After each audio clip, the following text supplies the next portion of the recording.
Assalamualaikum warahmatullahi wabarakatuh. Waalaikumsalam. Perkenalkan, nama saya Abdul Talib. Saya dari mahasiswa YIN Sultan Hamid Gorontalo, jurusan Manajemen Pendidikan Islam, Fakultas Ilmu Tarbiyah dan Keguruan. Pada kesempatan kali ini saya akan bertanya kepada Bapak mengenai manajemen public relation yang ada di kampus ini. Sebelum masuk kepada pertanyaan,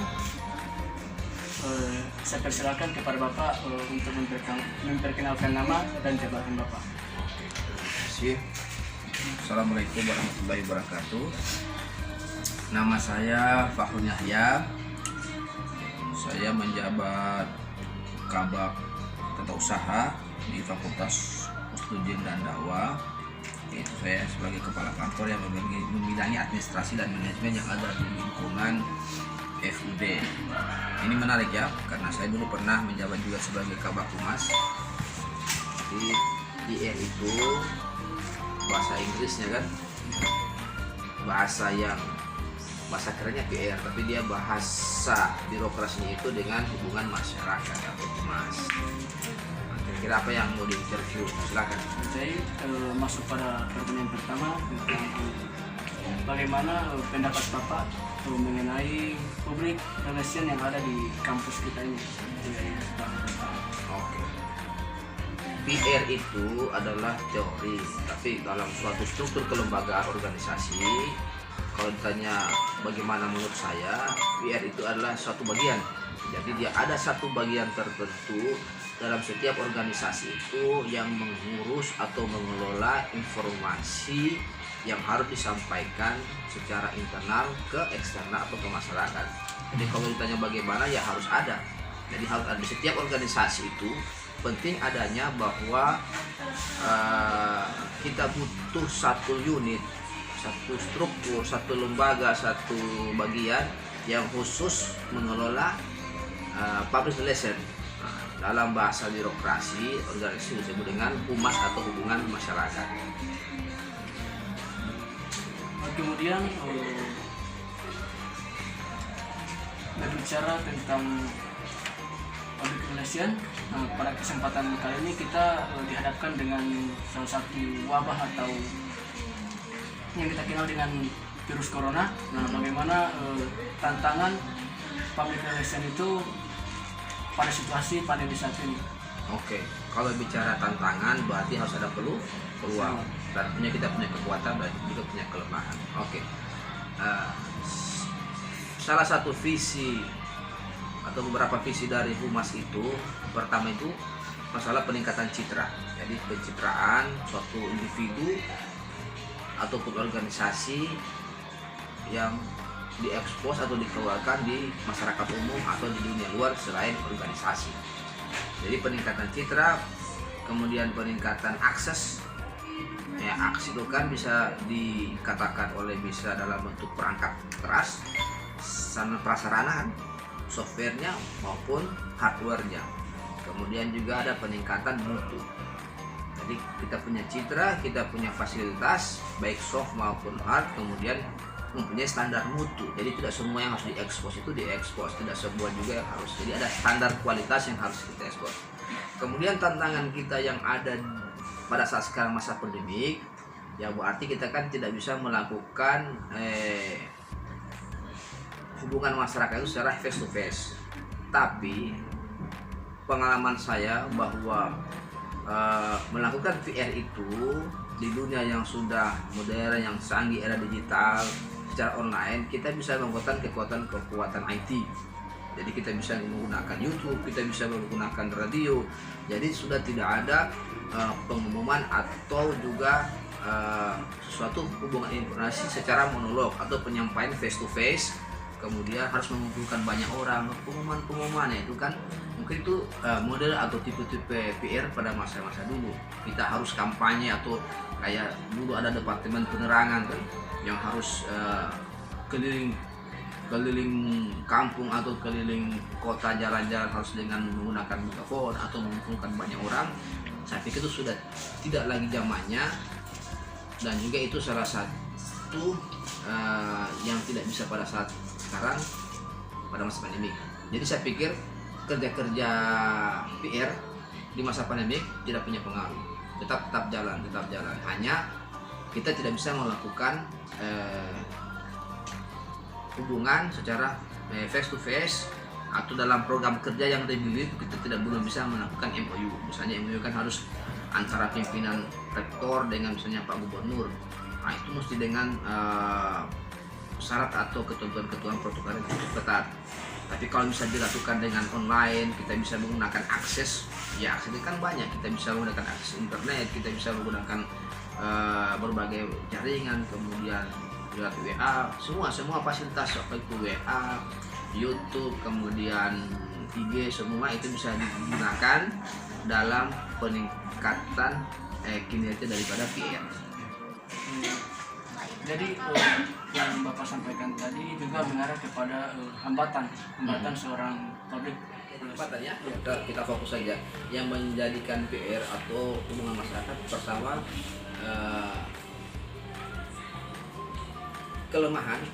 Hambatan itu juga berdasarkan dari kelemahan. Contohnya kita bisa memanfaatkan era digital seperti ini, tapi juga kita tidak suruh mendung informasi-informasi yang ada di lembaga itu yang tidak tersaring oleh PR itu akan menurunkan citra buruk daripada organisasi. Yang semestinya semua informasi itu harus lewat PR. Ya, dia sebagai filter informasi. Tapi dengan era digital, kemudian kita tinggal main konsep, main tulis kan, kemudian diterapkan. Sekarang dengan online live streaming, orang bisa langsung rekam ada kejadian di suatu organisasi yang negatif, itu cepat sekali terekspos. Itu juga tantangan. Kalau tantangannya dari luar ya, kalau dalam diri kita kan kelemahan. Jadi hambatan itu yang dari luar, tantangan dari luar itu berupa teknologi itu bisa kita jadikan peluang, tapi itu kita bisa jadikan itu merupakan suatu tantangan. Jadi bagaimana? Tapi susah untuk dibendung karena semua kita punya akses point tersendiri. Anda punya HP, punya WA. Jadi informasi yang sudah bebas itu susah dibendung oleh PR. Pertama tentang kendala atau hambatan eksternal melalui era teknologi yang begitu canggih. Satu contoh medianya itu kan WA misalnya atau video live streaming. Kemudian kendala yang kedua tadi lewat proses online. Kemudian tantangan dari luar itu adalah kondisi ada disebut dengan press mayor. Press mayor itu keadaan yang kita tidak inginkan, seperti sekarang masa pandemi, bencana alam, jelas kita tidak melakukan. Misalnya akses point ini, misalnya internet kita rusak, ada bencana angin, itu tantangan dari luar. Kalau kelemahan kita secara organisasi, bang kita dua aja. Pertama ada SDM. Dari segi SDM, tidak semua orang punya kapabilitas untuk melakukan hubungan PR. Karena dia harus minimal mempunyai kompetensi kemampuan public speaking, minimal dia bisa berbicara di depan umum. Karena PR itu salah satu fungsinya dia sebagai delegasi dalam bentuk lisan informasi maupun dalam bentuk tubuh dia. Contoh misalnya saya Kabak Humas, sebelum rektor mengunjungi gubernur itu saya harus duluan ke sana melakukan komunikasi, audiensi dengan protokol dan dengan humasnya, kemudian mempertemukan dua pimpinan.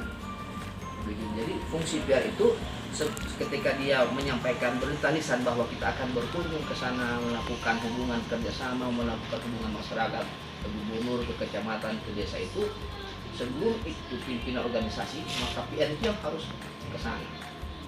Nah, orang-orang seperti itu kan agak bisa dikatakan langka kalau misalnya di daerah kita. Minimal dia punya basic komunikasi yang bagus, minimal dia punya latar belakang pendidikan seperti kalau di FUB kan ada KPI, komunikasi penyiaran. Kemudian kalau misalnya berhubungan dengan dunia internasional, dia harus menguasai beberapa bahasa atau bahasa Inggris, begitu. Jadi kendala kelemahan kita itu bahwa SDM untuk mengelola PR itu masih kurang. Ya, kalau misalnya untuk standar PR secara organisasi yang ada memang ada, tapi kalau kita untuk meningkatkan akses mutu ke dunia internasional, kita harus memiliki PR yang punya pengetahuan bahasa dan komunikasi yang cukup luas. Oke, lagi masuk pada pertanyaan terakhir mengenai anggota PR yang berperilaku tidak baik, kemudian anggota tersebut hanya merusak nama baik dari profesi biar tersebut. Tanggapan Bapak mengenai Oke, itu? terima kasih. Saya pikir bukan anggota PR, tetapi ketika kita masuk dalam suatu organisasi, saya contohkan seperti PNS atau karyawan suatu lembaga. Di situ kan kita sudah menandatangani kontrak kinerja, artinya ada tugas, tanggung jawab, hak dan kewajiban, kode etik. Seperti ada teman-teman tuh ada kode etik, ada tata tertib. Kemudian kita disumpah dalam bentuk jabatan, tidak bisa menyampaikan informasi yang bersifat rahasia atau membenturkan hal-hal yang rusak nama baik kelembagaan. Itu. Jadi walaupun dia bukan anak PR, bukan jabatan PR, tapi standar seorang seorang aparatur SDM ketika dia masuk dalam suatu organisasi itu, konteks organisasi itu bahasanya apa ya? Harus di-BA dulu. Nah, kita di PR kan di-BA, harus ikut prajabatan, kita harus menandatangani, diambil sumpah jabatan, kita harus menandatangani kode etik. Nah, itu kontrak-kontrak itu yang harus kita pegang sebelum dia menduduki jabatan. Itu standar.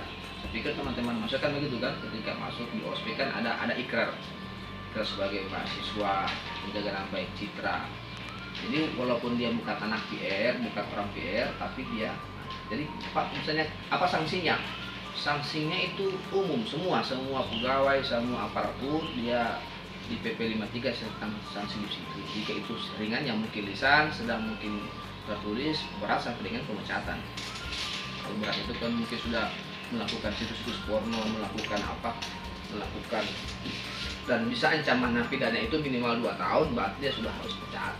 Jadi bukan nanti di PR saja, semua kita di organisasi standar itu aparatur kalau sudah melakukan tindakan pidana ancaman minimal 2 tahun, dia harus dipecat dari keanggotaan atau misalnya PR.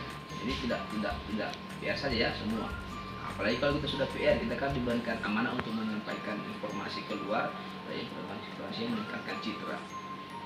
Jadi sedangkan standar aparatur berat, apalagi sudah masuk orang PR atau PR. Jadi inti dari PR itu dia delegasi. Delegasi itu perwakilan organisasi keluar, baik perwakilan dalam bentuk lisan, apa itu suara, atau bodinya, apa misalnya dia sebagai perwakilan dari organisasi. Itu membawa citra yang baik. Jeleknya PR pasti jelek juga organisasi. Oke. Baik, terima kasih atas jawaban yang kamu berikan. Lebih kurangnya saya mohon maaf. Iya. Saya tutup pertanyaan dengan mengucapkan hamdalah. Assalamualaikum warahmatullahi wabarakatuh. Waalaikumsalam warahmatullahi wabarakatuh. Terima kasih.